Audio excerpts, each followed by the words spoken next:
मित्रों नमस्कार। अध्यात्म शिक्षण संस्थान में आपका स्वागत और अभिनंदन है। पिछली क्लास में हमने आपको करुण रस का अध्ययन कराया था, यानी आपको दुखी किया था। अब मैं आपको हंसा कर भेजूंगा, क्योंकि आज का हमारा प्रकरण क्या है? हास्य रस। और हास्य रस शब्द कह देने से आपके हृदय में, आपके मस्तिष्क में यह विचार आ जाना चाहिए कि इसमें कोई हंसी की बात है, कोई ठिठोले की बात है। यानी अब हंसी वाला कोई प्रकरण आ गया है। तो आज हम सर्वप्रथम परिभाषा देख लेते हैं। क्या है? कह रहा है किसी विकृत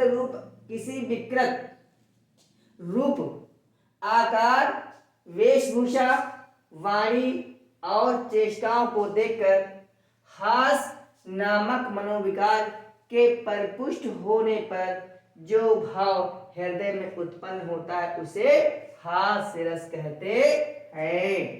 यानी कि किसी विकृत रूप का मतलब ये नहीं, ये है कि जैसे किसी का अपने किसी ने किसी का रूप धारण कर लिया, जैसे जोकर है। अब आपके सामने जोकर आ जाए और रंग बिरंगे कपड़े पहने हो, नथनी लगाए हो, बाला पहने हो, छोटे छोटे बाल हो, तो आप हंस देंगे। वो कह रहे किसी के विकृत रूप और आकार, या कोई पेटू राजा आ जाए, बड़ा पेट फुलाए हुए और हाथ पतले पतले हो और पेट क्या मोटा हो, तो कैसा हो जाएगा? आकार उसका विकृत हो जाएगा। तो ऐसे को देखते हैं तो क्या तो हंसी आ जाएगी।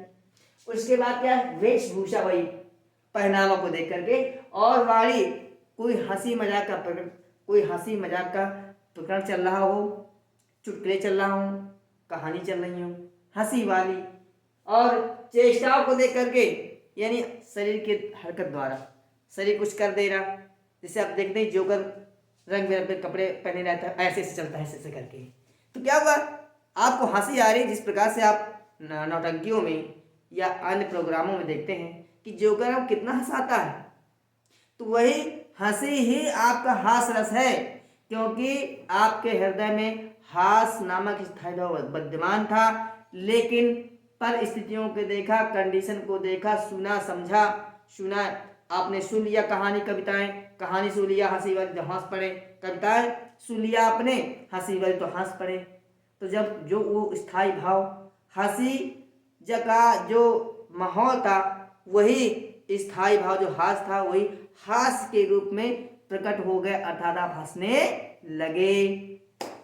तो देखिए आपके सामने क्या है, उदाहरण प्रस्तुत क्या है, यहाँ देखते हैं। ये प्रकरण कहाँ का है? जब शंकर भगवान अपना विवाह करने के लिए आए थे। क्या है, कहाँ पर आए थे? हिमाचल के यहाँ। तो अब देखिए, क्योंकि शंकर भगवान है, वो तो हर एक के मालिक है, हर चीज़ के मालिक है। तो उनके जब मालिक होता है तो उनके साथ में बारात में जो जो उनके साथ शामिल रहेंगे वो सब आएंगे। उनके साथ भूत भी आएंगे, पिशाच भी आएंगे, राक्षस भी आएंगे, अन्य घोड़े बैल हाथी भी आएंगे, नंदी बाबा भी आया। तो वही कह रहे हैं। और दूसरी बात यह है कि जब किसी का विवाह होता है तो आप देखते हैं कि आराम से टाई बेल्ट लगा करके जाते हैं। इस समय पहले जाते थे बढ़िया अपना वेशभूषा, राजाओं की वेशभूषा पहन के जाते थे। लेकिन यहाँ क्या देखिए, क्या कह रहा है इसमें? कह रहे हैं, हंसी हंसी भाजे देखी दुल्हा दिगंबर को, अब पाहुनी जे आवे हिमांचल के उछा में। हंसी हंसी भाजे देखी दुल्हा दिगंबर को, अब पाहुन जी आवे हिमांचल के उछा में। अब कहे पद्मा कर सुकाहू सो कहे को कहा, अजोई जहां देखे सो हंसे तहां राह में। मगन भयो हंसे नगन महस ठाड़े, और हंसे एवं हंसी हंसी के उमा में। शीश पर गंगा हंसे भुजनी भुजंगा हंसे, और हास ही को दंगा भयो नंगा के विवाह में। या देखिए कह रहे नंगा के विवाह में, क्योंकि हम लोग कोट और पैंट पहन के जाते हैं और शेरवानी पहन के जाते हैं, या उस समय जाते थे अच्छे वस्त्र धारण करके जाते हैं। अगर किसी, अच्छा एक चीज बताइए, अगर किसी की विवाह हो, विवाह का प्रोग्राम हो, या विवाह चल रहा हो, या विवाह हो उसका, अगर कोई वहाँ कुर्ता पैजामा या नेकर पहन के पहुंच जाए तो कैसा लगेगा? तो लोग उसमें हंसेंगे। और 3-4 बिंदी यहाँ दिया हो, अजीब सा मुखड़ा बनाया हो, तो हंसेंगे नहीं? तो वही तो है। यहाँ पर क्या है? हंस हंस भाजे देख दुल्हा दिगंबर को। और दिगंबर शब्द ही जान लीजिए कि दिगंबर शब्द ही निर्वस्त्र लोगों को कहते हैं, जो वस्त्र नहीं पहनते हैं या वस्त्र कम से कम पहनते हैं, ऐसे लोगों को हम दिगंबर कहते हैं। तो कह रहे हैं कि हंसी हंसी भाजे देख दिगंबर को, अब पाहुने जे आवे हिमांचल के इच्छा पूछा में। राजा हिमांचल के यहाँ गए थे विवाह करने के लिए पार्वती जी से। और कैसे? दिगंबर बन करके, अर्थात बिना वस्त्र पहने हुए। बिना वस्त्र का मतलब यह है कि खाल वाल लपेटे हुए, सांप चिता की खाल लपेट लिया, सर्फ लगा लिया, सर्फ रख लिया, गंगा आ गई और भभूत खूब लपेटे हुए हैं। अगर ऐसे कोई व्यक्ति पहुंच जाए तो लोग हंसी ठिठोली तो करेंगे ही। आगे देखते कह रहे हैं कि कहे पद्माकर सुकाहू सो कहे को कहा, और जोई जहां देखे सो हंसे तहां राह में। जो जो उनका देखता था ऐसे रूप और आकार देख करके, ऐसी वेशभूषा। कैसी वेशभूषा है? यहाँ तन पर कपड़े नहीं, केवल खाल लपेटे हुए हैं शेर की। और क्या है? भुजंगा है, सर्प लपेटे हुए हैं कंठ पर। और क्या? भभूत लगाए हुए, बड़े बड़े कड़े पहने हुए हैं। ऐसे अगर हमने देखेंगे किसी दूल्हे को तो जरूर से जरूर हंसी आएगी। आपको तो ना है, लेकिन हमको जरूर हंसी आएगी। वही कह रहे हैं कि जो ही जहां देखे सो हंसे तहां राह में। जो जो उनको देखता था राह में खड़े होकर के उन पर हंसने लगता था। आगे क्या कह रहे हैं? मगन भई हंसे नगन महेश है ठाणे। मगन भई हंसे, मगन होकर के हंस रहे हैं, और नगर महेश ठाणे।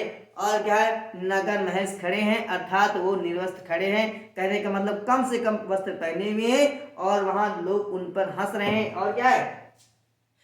और हंसे एऊ हंसी हंसी के उमा में, और शीश पर गंगा हंसे।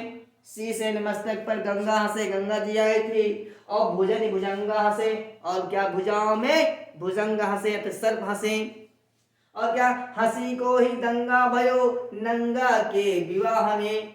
हंसी को ही दंगा भयो, उसी दृश्य को देख करके सभी लोग हंस रहे हैं। और दंगा का मतलब है उस दृश्य को देख करके लोग हंसी कर रहे हैं। और दंगा भी हुआ तो लास्ट में राजा हिमांचल विवाह करने के लिए तैयार नहीं थे, लेकिन बाद में विवाह हुआ। और तब जो है उसके बाद शंकर जी अपने ससुराल जाने के लिए दोबारा तैयार भी नहीं हुए, न कभी गए। वही कह रहे कि अब ऐसी कोई कंडीशन आएगी, अगर हम भी पहुंच जाए या आप पहुंचे ऐसी कंडीशन बना करके, तो घर वाले तो बारात वाले या ससुराल वाले तो तुरंत भगा ही देंगे और हंसेंगे। और 4 आदमी तो हंसेंगे तो हंसेगा ही, भगा ही देंगे। लेकिन पहले कंडीशन थी, शादी विवाह हो चुका था। तो देखिए खूब मजा आया, खूब हंसा, हम लोगों ने खूब हंस लिया है। अब देख लेते हैं इसमें इसके जो आलम्बन उद्दीपन देख लेते हैं क्या है। आश्रय आलम्बन क्या है? नारी नर नारी। क्यों? इसलिए कि नर और नारियां वहां की हंस रही हैं, उनको आनंद प्राप्त हो रहा है। विषयालंबन क्या है? महादेव। किसके कारण हम उनको आनंद प्राप्त हो रहा है? महादेव के कारण ही उनको क्या है? आनंद की प्राप्ति, हंसी की प्राप्ति हो रही है, आनंद की या रस की प्राप्ति हो रही है। और उद्दीपन क्या है? विलक्षण वेशभूषा। क्या है? विलक्षण वेशभूषा। अजीब सी वेशभूषा बनाए हुए हैं, शादी का माहौल है और अजीब सी आप वेशभूषा बनाएंगे तो क्या हंसी तो उद्दीपन तो हो ही जाएगा। और संचारी भाव क्या है? भय, हर्ष, चपलता है। और अनुभव क्या? हंसना, क्योंकि लोग हंस रहे हैं, अनुभव कर रहे हैं तो हंस रहे हैं, इसलिए क्या हंसना है, भागना है। और खड़े होकर के भी हंसना है, तो लोग कितना मजा आया, गदगद हो गए होंगे। तो ये है आपका हास्य रस का उदाहरण। एक उदाहरण और देख लेते हैं जी, बहुत इंपॉर्टेंट है। कह रहे हैं बिंदे के बासे उदासी तपोदर, बिंदे के बासे उदासी तपोव्रतधारी, महाबिंदु नारी दुखारे, गौतम तीतरी तुलसी सुकथा, सुनिभे वृंद सुखारे, है शिला सब चंद्रमुखी, पर से पद मंजुल कंज तिहारे, अकिनी भली रघुनायक जीव, किनी भली रघुनायक जू, करुणा करी कानन में पग है धारे।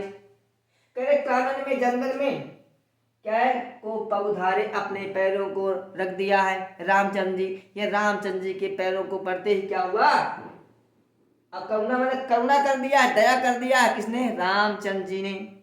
दया क्या किया, दया उन्होंने क्या किया जरा देखिए। कर बिंद के बासे उदासी त्रपोदर तपोव्रतधारी, विंध्याचल पर्वत पर, बिंद पर्वत पर निवास करने वाले, उदास थोड़ा दुखी, तपोव्रतधारी तपस्या रूपी व्रत धारण करने वाले, जिन्हें तपस्या को ही व्रत धारण कर लिया हो। तो उसे जब तपस्या कोई व्रत कहेंगे तो ऐसे लोग कौन होते हैं, सन्यासी होते हैं। कौन होते हैं, सन्यासी। और कहाँ रहते हैं, विंध्याचल पर्वत पर, या बिंद के वासी हो गए। अगर बिंद के वासी उदासी, और थोड़ा उदास है, और महाबिन्नारी दुखारे, दुखारे शब्द से कभी आप करुण रस मत लगा दीजिएगा, पहले इसका अर्थ जान लेते हैं। बिना भाव आपको हास रस नहीं आएगा या कोई रस नहीं आएगा। भाव समझिए कि बिंद के बासी उदासी तपोव्रतधारी, बिंद पर्वत पर निवास करने वाले, तपस्या रूपी धन वाले, यानी सन्यासी महात्मा, महाबिन नारी दुखारे, बिन नारियों की, बिन स्त्रियों की क्या है, दुखी हैं। और क्या कह रहे हैं, कह रहे गौतम तीर तुलसी सो कथा, गौतम तीर, गौतम तीर मतलब होता है गौतम ऋषि की पत्नी अहिल्या, क्या है, तरी मतलब तर गई है, अर्थात तर गई का मतलब है कि वो गौतम की पत्नी, गौतम ऋषि की पत्नी अहिल्या वो किसी कारणवश पत्थर बन गई थी, लेकिन क्या तर गई है, क्यों, कह रहे कि तुलसी सो कथा सुनी भे ब्रंद सुखारे, यानी कि जब रामचंद्र जी के पैर वहां पड़े थे तब उन्होंने गौतम ऋषि की पत्नी अहिल्या को भी तार दिया था, अर्थात उनको भी, उनका भी उद्धार कर दिया था कि जाओ तुम बहुत दिन से ही यहाँ पत्थर के रूप में बनी हुई हो, और क्या आज तुम तर जाओ, आज तुम अपने वास्तविक रूप में आ जाओ, हो गई। तो अगर सुन करे गौतम तीये तरे तुलसी सो कथा, इस कथा को सुन करके सुनी भे मुनि वृंद सुखारे, ऐसी कथा को सुन करके मुनि वृंद, मुनिवर इत्यादि, संत महात्मा इत्यादि क्या बड़े खुश हो गए। क्या है, अब तो हमारी बल्ले बल्ले हो जाएगी। और क्या है, हाँ यह शिला सब चंद्रमुखी, कह जब रामचंद्र जी के पैर उस शिला पर पड़ा जो गौतम ऋषि की पत्नी थी अहिल्या थी, तो चंद्रमुखी बन गई थी, क्या वो अपने वास्तविक रूप में आ गई थी। तो कहिए क्या, वो यहाँ शिला सब चंद्रमुखी, जितनी शिलाएं पड़ी हुई हैं सब चंद्रमुखी, यानी सुंदर एक स्त्रियां प्रकट हो जाएंगी। जब रामचंद्र जी के पैर शिला पर पड़ेंगे तो वो सब क्या, चंद्रमुखी का आकार धारण कर लेंगे, रूप धारण कर लेंगे, अर्थात सुंदर नारियां, सुंदर स्त्रियां या सुंदर अप्सराएं बन जाएंगी। और पर से पद मंजुल कंज तिहारे, पर से पद मंजुल यानी उनके पैर पड़ने पर ऐसा हो जाएगा। और किन्हीं भली रघुनायक जो करुणा करि कानन को पग धारे, कह रहे उनके पैर पड़ने पर ऐसा वैसा ऐसा हो जाएगा। तो कह रहे कि अब तो हमारी निकल पड़ी, अब तो हमारे बल्ले बल्ले हो गए कि जब उनके पैर पड़ेंगे तो किनके, रामचंद्र जी के, तो हमारी तो बल्ले बल्ले हो जाएगी, अर्थात हमारे लिए बहुत सी चंद्रमुखी प्रकट हो जाएंगी, चंद्रमुखी हो जाएंगी। तो हम किसी से क्या करवाएंगे, कपड़ा धुलवाएंगे, क्या करवाएंगे, यानी अपने अपने कासरी करवा लेंगे, तो उनका जीवन क्या हो, सुखार हो जाएगा, अच्छा हो जाएगा। और ऐसा सोचो कि खूब मगन हो रहे हैं। ठीक है, तो इसमें देखिए, इसमें देख लेते हैं कि इसमें विषयालंबन क्या है, यानी आश्रयालंबन क्या है, बिंद के वासी सन्यासी लोग, और यहाँ पर विषयालंबन क्या है, अहिल्या इत्यादि पत्थर इत्यादि, क्योंकि उन्हीं के कारण इनको हंसी आ रही है। और इसके बाद इसमें उद्दीपन क्या है, वहाँ का वातावरण, वहाँ का स्थान उद्दीपन है, वह जैसा बिंद पर्वत इत्यादि क्या है, उद्दीपन है। और अनुभव क्या है, अनुभव क्या, हंसना है। ठहाका लखाना है, क्या हंसना क्या है, ये क्या है आपका अनुभव है। और क्या है संचारी भाव वही हर्ष, चपलता और रोंगटे खड़े जाने इत्यादि, क्या है ये आपका संचारी भाव है। कितना हो गया। एक उदाहरण देखते हैं, बहुत अच्छा है। कक्षा 12 किताब में करें क्या करें, गोपियां कृष्ण को बला गोपिया कृष्ण को बाला बना, अब रस भावन के भवन चली मुस्काता। गोपिया कृष्ण को बाला बना, ब्रस भावन के भवन चली मुस्काता। और वहां उनको निज सजनी बता, वहां उनको निज सजनी बता, रही उनके गुणों को बदलाती। अस्वागत में उठ राधा न ज्यों, स्वागत में उठ राधा ने जो निज कंठ लगाया तो थी वो ठठाती। होली है कह के तभी सब भेद बता कर खूब हंसाती। यानी क्या है सखियों ने मजाक किया है, और मजाक किसके साथ किया है, राधा के साथ किया है। और ऐसा बता बता कर खूब मजाक कर हंस रही हैं। क्या कह रही हैं, कह रहे हैं कि वही श्री कृष्ण को बाला बना, स्त्री बना ली, स्त्री का रूप धारण करवा दिया है, उनको घूंघट करवा दिया है, और क्या ब्रजभान के घर ले गई हैं। और जो ही ऐसा राधा ने सुना देखा तो भी तुरंत उठी और स्वागत के लिए तैयार हो गई।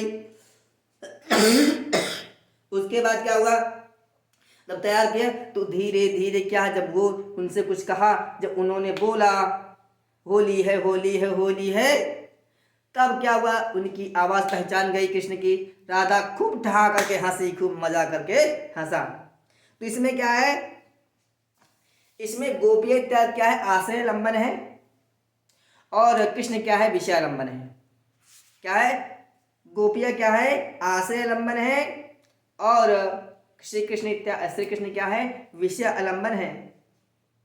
और उद्दीपन होली का त्योहार मनाना या होली का वातावरण होना, ये क्या वहाँ का उद्दीपन, क्योंकि होली का मौसम था, होली का महीना था, तो होली जो खेलने जा रहे थे तो उन्होंने कहा चलो ऐसा करते हैं, तो ऐसा किया, तो होली का वातावरण क्या उद्दीपन है। और क्या अनुभव, गोपियों का हंसना, मुस्कुराना, कृष्ण की चेष्टाएं, क्या है आपका अनुभव है। संचारी भाव लज्जा से, और हर्ष चपलता, ये क्या आपकी संचारी भाव, लज्जा वही कृष्ण लज्जा के मारे सब नीचे कर दिए, और हर्ष खुशी हो रही है किसको, राधा जी को या सखियों को खुशी हो रही है। तो ये आपका हास्य रस का उदाहरण है, 3 उदाहरण। बाकी और भी उदाहरण पढ़ लीजिएगा, क्योंकि भाव जब तक आप सब नहीं समझेंगे तब तक रस आपको नहीं आएगा। वो एक एकदम उदाहरण था, क्या था कि हाथी जैसी देह है, खरबूजे जैसा सर, ये भी क्या है आपका हास्य रस का उदाहरण है। एक उदाहरण और जैसे पुनि पुनि मोह दिखाओ ठुहार पुनि पुनि मोह दिखाओ कुठारू, चाहत उड़ा मन फूंकी फारू, या कोमर बतिया कोई नाही, जे तरनी देखी नहीं मनानी। ये भी एक सुंदर उदाहरण दिया गया है। तो आज तक मित्रों, आज के लिए बस इतना ही। आप लोग हंसते रहे, मुस्कुराते रहे, यही मेरी प्रार्थना है भगवान से, और अपने गंतव्य को, अपने वास्तविक स्थान को प्राप्त करें कर्मों के द्वारा, और यही मेरा शुभकामना है। तब तक के लिए बस जय हिंद, जय भारत।